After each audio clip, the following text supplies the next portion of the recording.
Doctors association ने सोमवार को काली पट्टी बांधकर काम किए। खबर को विस्तार से जानेंगे, लेकिन उससे पहले लेते हैं एक छोटा सा ब्रेक। इस खबर के प्रायोजक हैं फास्टको। जल्दी हो जाना तो फास्टको बुलाना। बाइक से लेकर लग्जरी कार, सेल्फ ड्राइव पर उपलब्ध।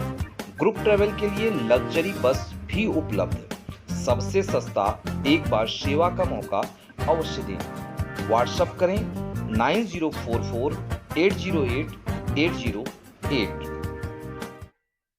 ब्रेक के बाद आप सभी का स्वागत है। खबर है मध्य प्रदेश के ग्वालियर के, जहां जूनियर डॉक्टरों के आंदोलन का स्वास्थ्य सेवाओं पर कोई असर नहीं पड़ा। जूनियर डॉक्टर एसोसिएशन अपनी मांगों को लेकर काली पट्टी बांधकर काम कर रहे हैं। सोमवार को 5 मांगों को लेकर जूनियर डॉक्टरों ने काली पट्टी बांधकर काम किया। जूनियर डॉक्टर स्टाइपेंड में बढ़ोतरी, अस्पताल परिसर में जूनियर डॉक्टरों की सुरक्षा सहित अन्य मांगों को लेकर आंदोलन कर रहे हैं। इस दौरान ओपीडी चालू रही और स्वास्थ्य सेवाओं पर कोई असर नहीं पड़ा।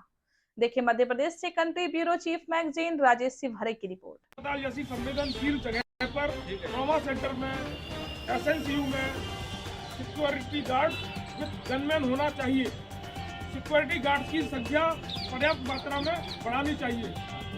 अस्पताल के अंदर और बाहर दोनों जगह सीसीटीवी कैमरे प्रचुर मात्रा में हो, जिससे कोई भी आपराधिक गतिविधियां हो तो वो उस चीज का संज्ञान प्रशासन को मिलता रहे।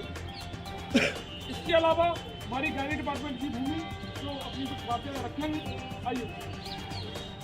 यहाँ महिला डॉक्टरों की सुरक्षा का कोई सुविधा है नहीं। रात में गार्ड होते नहीं है। गार्ड की जो ड्यूटी होती है वो भी चले जाते हैं। हमको 24 घंटे लेबर रूम में, ऊपर ऑपरेशन थिएटर में, आईसीयू में जहाँ इतने सीरियस मरीज होते हैं, वेंटिलेटर में मरीज होते हैं, वहाँ हमको 2 गार्ड चाहिए सब जगह। नर्सिंग स्टाफ की कमी है। डॉक्टर साहब, एक तो ये जो हड़ताल आज आपने की है जी, ये मतलब इसकी क्या मांगे हैं और किस तरह से हड़ताल आगे बढ़ेगी? हमारी जो आज की हड़ताल थी वो एक जो है सांकेतिक हड़ताल थी, जिसमें हमने ब्लैक रिबन बांध के और अपने काम को पूरी तरीके से सुचारू रूप से परफॉर्म किया है, जिसमें किसी प्रकार की रोक टोक नहीं रही। ओपीडी की ओपीडी चलाई, कैजुअल्टी की कैजुअल्टी, ट्रॉमा सेंटर और जैसे इमरजेंसी सेवाएं किसी प्रकार से बाधित नहीं हुई हैं। और लगातार हम 3 दिन से ये प्रोटेस्ट कर रहे हैं और सरकार के पास ये निवेदन कर रहे हैं और अब पत्र के माध्यम से डीन साहब के माध्यम से सूचित भी कर रहे हैं कि हमारी जो 5 सूत्री मांगे हैं उस पर सरकार गौर करे। 5 सूत्री मांगों में सबसे पहले ये है कि हमारे जो स्टाइफंड है वो स्टाइफंड 1 लाख रुपए कर दिया जाए। खड़े हो जा, पीछे पहन के आ जा। 1 लाख रुपए कर दिया जाए, और जो कि हमारे अदर प्रदेशों में इतना ही स्टाइफंड है, लेकिन हमारे स्टाइफंड उनके बराबर नहीं है। दूसरी मांग ये है कि हमारा बीमा, सुरक्षा बीमा किया जाए, जो 5 साल 50 लाख रुपए का बीमा की हमारी दूसरी मांग है, जिसमें हमारे माँ बाप को उस समय हमें अगर कुछ हो जाता है तो हमारे माँ बाप किसके ऊपर आश्रित होंगे, उनकी इतनी बड़ी ज़िंदगी है वो कैसे गुजारेंगे।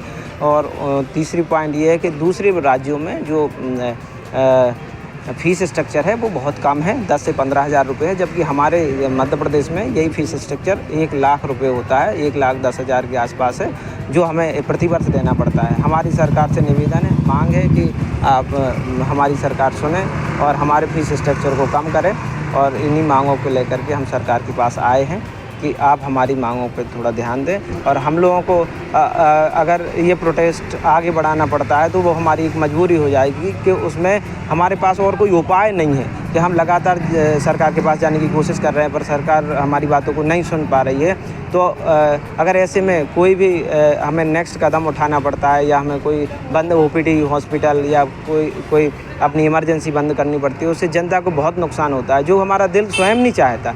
लेकिन हमें कहीं ना कहीं शासन हमें मजबूर कर रही है कि वहाँ हमारी मांगों को नहीं सुन पा रही है, जो कि हर प्रकार से मीडिया के माध्यम से, पत्र के माध्यम से, निवेदन से हम अपनी सूचना दे रहे हैं।